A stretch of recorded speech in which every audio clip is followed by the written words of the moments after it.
What's up everybody? Today I'm going to be going over Chapter 18, The High Prince of War, and, well, mostly Chapter 19, Starfalls. I want to talk about Dalinar's first vision.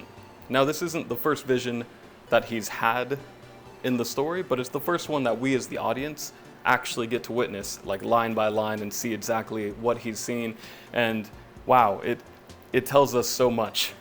First things first, in Dalinar's vision, he gets dropped into this, I guess, small town, and he's fighting these four-legged creatures, right? He has to protect this little girl, who it turns out is his daughter in the vision, and his wife.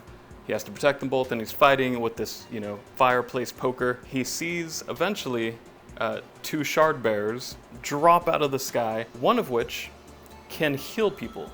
It seems like some kind of magic. It could be just really advanced science, but using the Stormlight, she does something, I think, to heal Taffa, who is the wife in that situation, and Dalinar, in his vision. What this tells me, or what this makes me think, is that Kaladin will be a healer.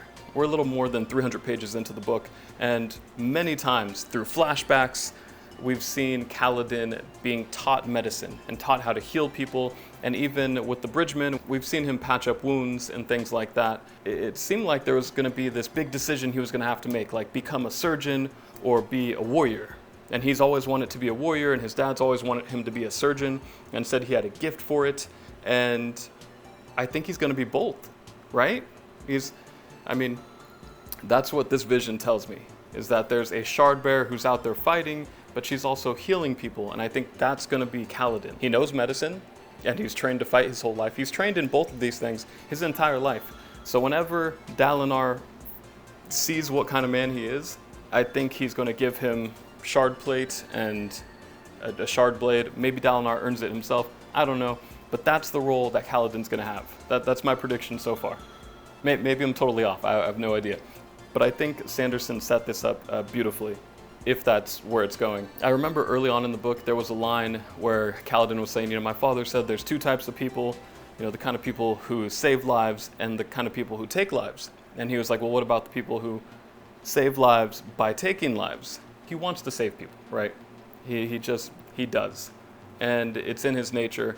Even as a soldier, even in war, he's fighting and he's killing, but he's doing it to protect other people. Now that I think about it, the first time we see Kaladin was actually through the eyes of Sen, who was this character who we just briefly got to look through his eyes and witness Kaladin in all his glory. But the thing about Kaladin is he was saving Sen, who was this young, inexperienced soldier, and Sen was asking the others, why is he picking me? And Dalit, one of Kaladin's men, was like, yeah, this is what he does.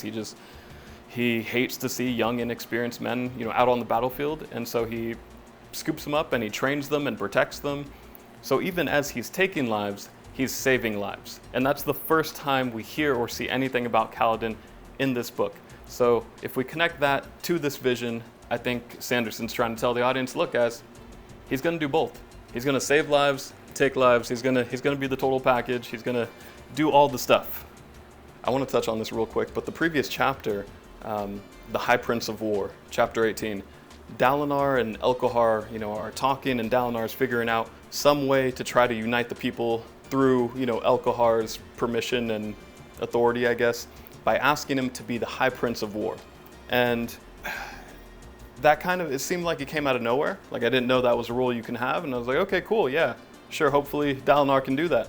And then in the next chapter, we reaffirm that this is a thing.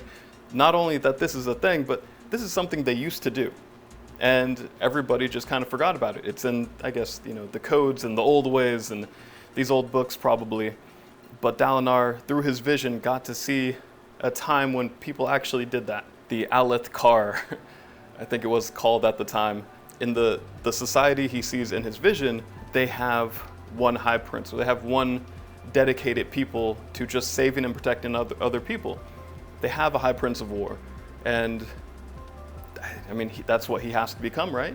I think this vision, obviously has to do with, prophecy and things like that, but I think it means, so Kaladin will be this healer character, and Dalinar will be the high prince of war. We get this in back-to-back chapters. I feel like that's where this is going, right? Oh, and finally, we get hints of a worthy adversary.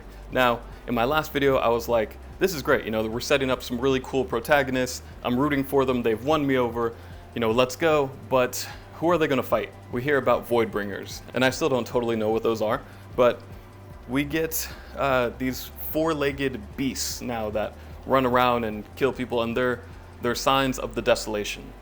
The desolation that's coming, the desolation of Smaug. No, not that. They're the signs of the desolation, so I assume that we're going to see them in our present timeline and have Dalinar have to, unite the people and fight these things off, and he'll know. And I think that'll be proof to other people like, hey, something big is coming. It's almost, I don't want to say it's funny, but it's really interesting that the thing they're constantly looking out for is a giant storm. Storms play such a big part of the lore and things like that, and their whole lives revolve around storms. So we know a big storm's coming, kind of like, winter is coming for, Game of Thrones and A Song of Ice and Fire. In fiction, storms always mean something bad, and now Dalinar has to prepare his people for a big storm that's coming, and we'll eventually see these monsters come out. And the fact that there's monsters means there's something bigger and better than them that Dalinar and Kaladin, everybody will have to unite and fight. Now I'm more excited, because now I'm like, okay, even these lower tier monsters in the vision, we're cutting through the shard plate. So they're going to be fighting a worthy adversary, somebody who can actually shred and rip apart shard plate. And I mean, I feel like the stakes just got raised.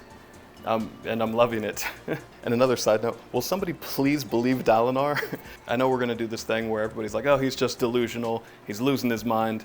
And I feel like we as the audience by now are like, nah man, he knows what's gonna happen. Just somebody take him seriously, please. I feel like he needs some allies, because right now he has to pretend and scheme and be like, oh, there's other reasons we need to unite, to end the war, and blah, blah, blah, whatever.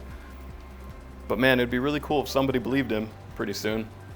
I know it's creating tension, but it's almost like that annoying kind of tension where it's like, no, but guys, everybody, he's right. Just listen to him. Another question that keeps popping into my head now as I get further along in the story is, did Gavilar's own people assassinate him? Because I need to go back and read the first chapter, because the first time you read any fantasy novel of a new fantasy series, you don't know any of the characters, you don't know who's important, what to pay attention to, what to look out for. So I don't know if I missed something and there was like a hint, but I'm starting to get the feeling that he was assassinated by his own people, because he was talking about the old ways, and the High Princes don't want to do that stuff. They just want, glory for their own house. And I feel like Dalinar's probably going to face the same thing, or put Elkohar in danger. Maybe Elkohar gets assassinated because Dalinar has him going by the old ways. I don't know. I feel like this video is just me predicting a lot of stuff. Normally I like to look into character and setting and things like that, but man, right now I'm just so curious. I'm just 300 and something pages in, and I just have so many questions, and I'm sure they'll get answered. Quick side note, in my last video I referred to the light that pours out of the shard plate as shard light. None of you guys corrected me.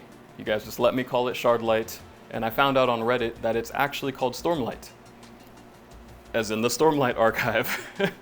I was like, oh man, that's what it's called? I guess that was pretty obvious. Oh well, it happens. That's my rant this time. Today's actually my birthday, so if the video seems a little less focused than maybe the last ones, I had less time to kind of work through my thoughts and just quickly record this and edit it and put it up. But if you like fantasy, maybe subscribe, like the video, share it. I will be continuing to cover this book and a bunch of other fantasy stuff. So until next time, later.